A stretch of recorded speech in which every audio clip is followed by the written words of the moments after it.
and not have to make adjustments to the microphone. So, it's a great thing to follow this. Again, everyone has already thanked you, but as the person who has been responsible for trying to pull our efforts together in Haiti, on behalf of the very large team that works with me every day on the ground in Port-au-Prince and Léogâne and Simon-Pelé and Cabaret, we are so thankful for you being here.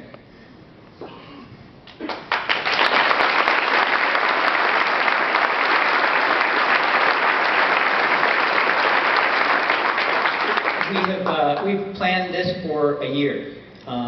This work has been ongoing for what seems like a century. As Liz talked about, the land issues and some of the other issues that we faced have been fairly daunting. I think that what you will see is the result of Herculean efforts on the part of many, many people. I do want to talk with you in just a minute about expectations. But first, I'd like to give you a very brief summary of where we've been as an organization in Haiti and where we hope to go in the future.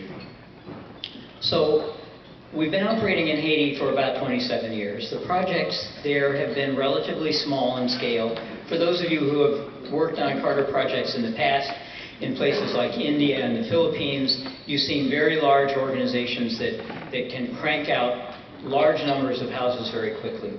The Haitian program was appropriately scaled for a small-sized country, serving about 4,000 families over the course of those 27 years, with a range of different types of housing solutions. They were a small operation with about 25 staff and had no international staff on board.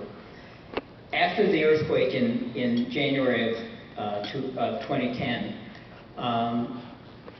the senior leadership of Habitat International decided that Haiti was an operation that we needed to be all in for. And we established the goal of serving 50,000 families over the course of 5 years. It was an enormous goal, an audacious goal, and one that still kind of scares me a little bit. But we have gone all in. So, my technology, I don't use notes, and I have to kind of rely on my slides. So we'll move on to the next one. So we've moved on at this point to a very different kind of an organization. You'll see some of these people this week, but you won't see them all. We now have a staff of about 90, 15 of which are international experts from Kenya and Germany and around the world, who we've brought in to give us expertise in water and sanitation, in structural design, in disaster risk mitigation. We have 3 major projects going on in Haiti at this point, 2 of which are in Léogâne. The first you'll see and you'll work on this week.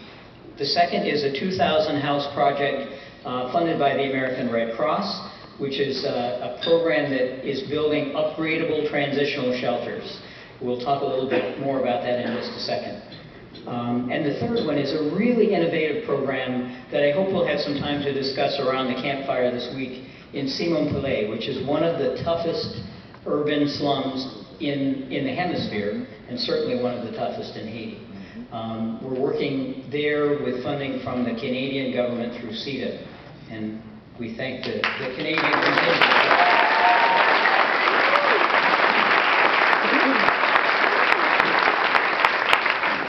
So we've completed about 13 projects all around the country in a range of different types of housing solutions.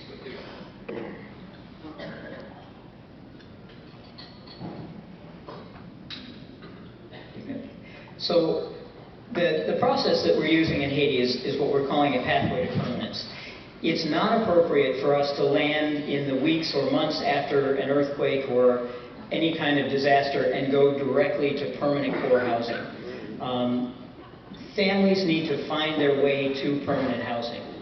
So the pathway to permanence has allowed us to work with first emergency shelter kits, then transitional houses, then upgradable houses, and now kind of to the Cadillac of housing interventions in Haiti, which is the core houses that you'll work on this week.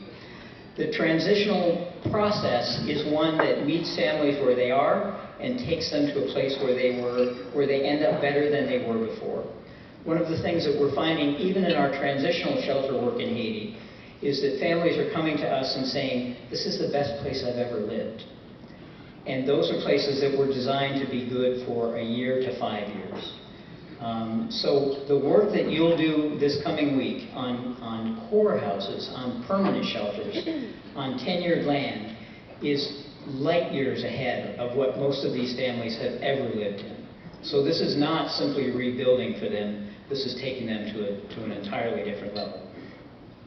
The other thing that's very interesting about the work in Haiti is that our typical processes, we work with local leadership, we work with local community leaders, we identify what the issues are around housing, and we work from that. The challenge in Haiti is that, as Liz talked about, there are 600,000 people in camps. Those people in those camps didn't live together before.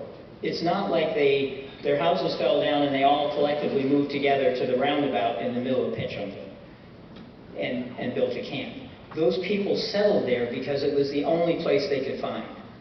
So what you'll see when you arrive on the site in Léogâne is a community of people, 600 families strong now, who had no connection to each other before the earthquake. They moved to that site because it was safe. They moved to that site because there were no buildings that would fall on them. They moved to that site completely disconnected from everyone else that pitched a tent next to them.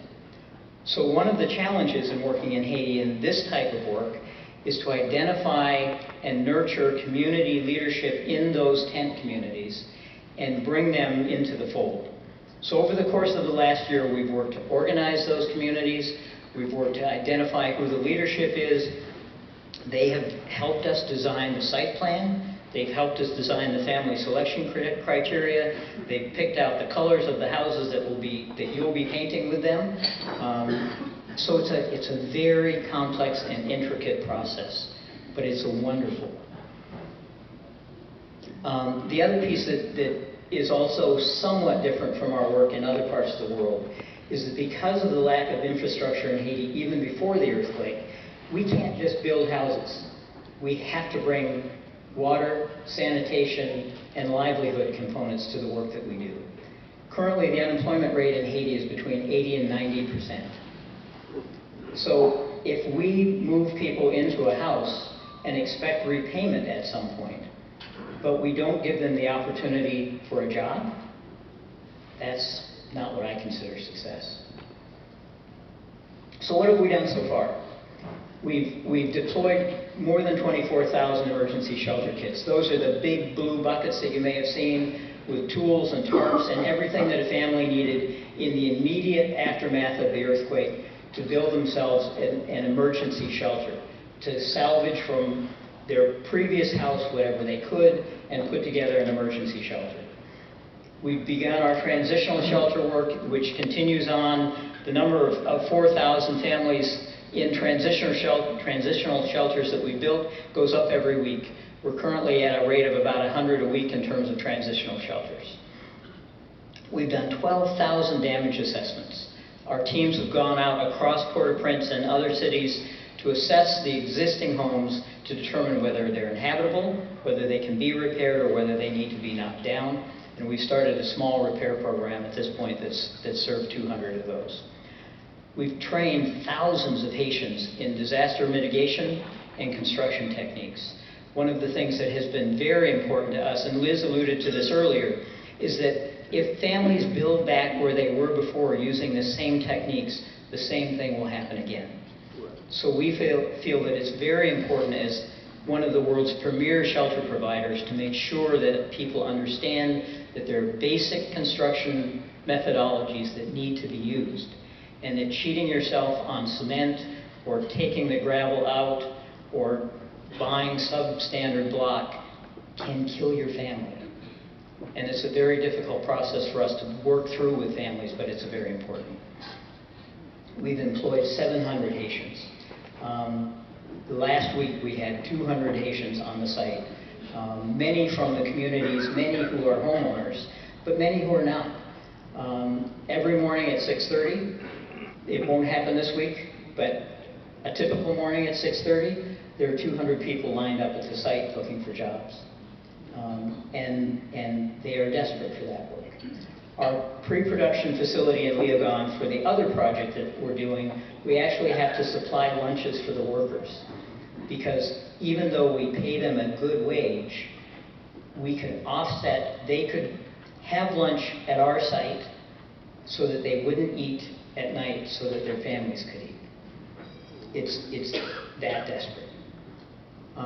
So we've gone through that continuum from emergency shelter kits to what you will do this coming week, which is build the first of our 100 core houses, which is just fantastic.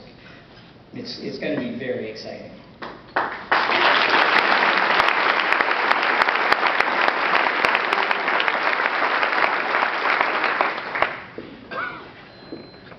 All right. Very briefly, the history of the site that you'll be working on, because it ties directly what Liz was just talking about. The project was initially funded by the Inter-American Development Bank, and they came to us about 4 months after the earthquake and said, we'd like to do this work. They had a site, we had a site, we agreed on this site north of Port-au-Prince in a city called Cabaret. Within about 3 months, all of the legal paperwork, all of the attempts that we had made to secure that land fell apart. So we found another site in Leogan that was donated to us by the mayor. That's the site that you'll be working on. It was a sugarcane field, and even though the mayor has donated the land and the municipality has agreed, it's taken us a year to get the paperwork. But we're there. So as President Carter said, we've got title and we'll be in good shape.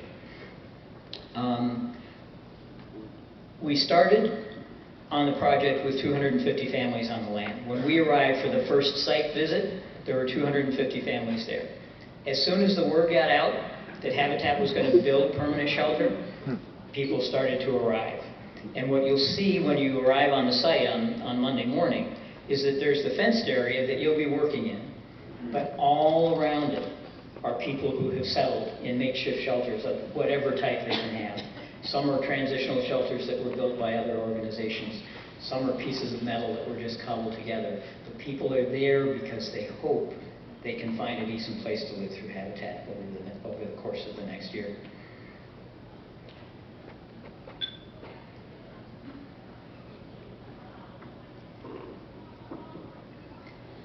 This is the last slide. You have this in your volunteer booklet, but I just want to highlight that the areas that are in blue were completed this past week by our partner Haven, who will be hosting us for the next week. Haven is an Irish international aid organization that is very good at logistics. They have pitched our tents. They've brought in their Irish cooks. They have an air-conditioned meal tent for us. It won't get as cool in the air-conditioned meal tent as it is in this room. You won't feel that temperature again until you get back, I guarantee you. But I did want you to know that you'll see the first 50 in this settlement completed and painted when you arrive. Okay. So, very briefly, I wanted to touch base with you on expectations. It is important for us as people coming from the developing world or the developed world to be prepared for what you're about to see. So, I'd like to walk through a few things that kind of reflect my experience in my 22 trips to Habitat since last August, or to Haiti since last August. Expect to be shocked. The first 5 minutes of your bus ride, if you're not shocked, somebody needs to check your pulse. You will leave the airport and we'll drive through some of the worst slums in Port-au-Prince. Cité Soleil is among the most notorious slums in the world, and it was bad before the earthquake, so now it's really bad. Expect to be saddened. As we continue our drive to the south to Leogan, we'll travel through a community called Carrefour. The marketplace in Carrefour is along the road. Fresh vegetables and fruit and other food items are brought in from around the country and placed in the market where running sewage and running water runs among the vegetables. Expect to be overwhelmed by the magnitude of the destruction and the magnitude of the work that needs to be done.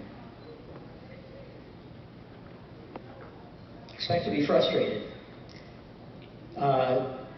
If you're not frustrated by the end of this, something's not right, because you'll see how much needs to be done and how little has been completed so far. Expect to be confused. A plus B doesn't always equal C in the developing world. And our North American or developed world mentality has a tendency to think that things are linear and that you go this way.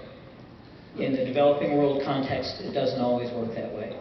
And just because the line goes like this doesn't mean you're not making progress. You are, but it doesn't go like this. Expect to be angry. Liz talked a little bit about this.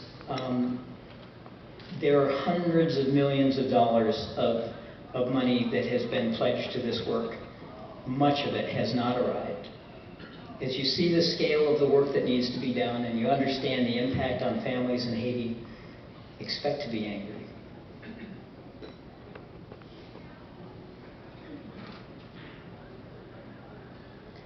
Expect to be energized. The Haitian people are phenomenal. Their ability to function in a world that would grind most of us into the dust, and to do it with a smile, and to do it with celebration, is just astounding to me. I've worked in lots of different places around the world and have never seen a people who are more resilient, more willing to do the right thing and step up. It is astounding. And last, and this is probably my hope and my expectation for you, and Liz has already touched on it. I hope you're transformed. I hope that when you leave Haiti next Saturday, you can't wait to get home to talk to your family, your friends, your church, your synagogue, your business, anybody who will listen to you about the impact that you've had and the impact that they can have. This work will continue for a long time. We hope you'll all come back for the Carter Work Project in 2012. But more people need to be involved. More people need to donate. More people need to come and sweat. More people need to be engaged. Haiti has fallen off the radar, as we all know, of the various other things that are happening in the world. But I hope that by the end of this week, you will be transformed into advocates for the people of Haiti, for the potential of Haiti, and for the opportunity that Habitat has to bring that to a close. Thank you all very much. I am so pleased.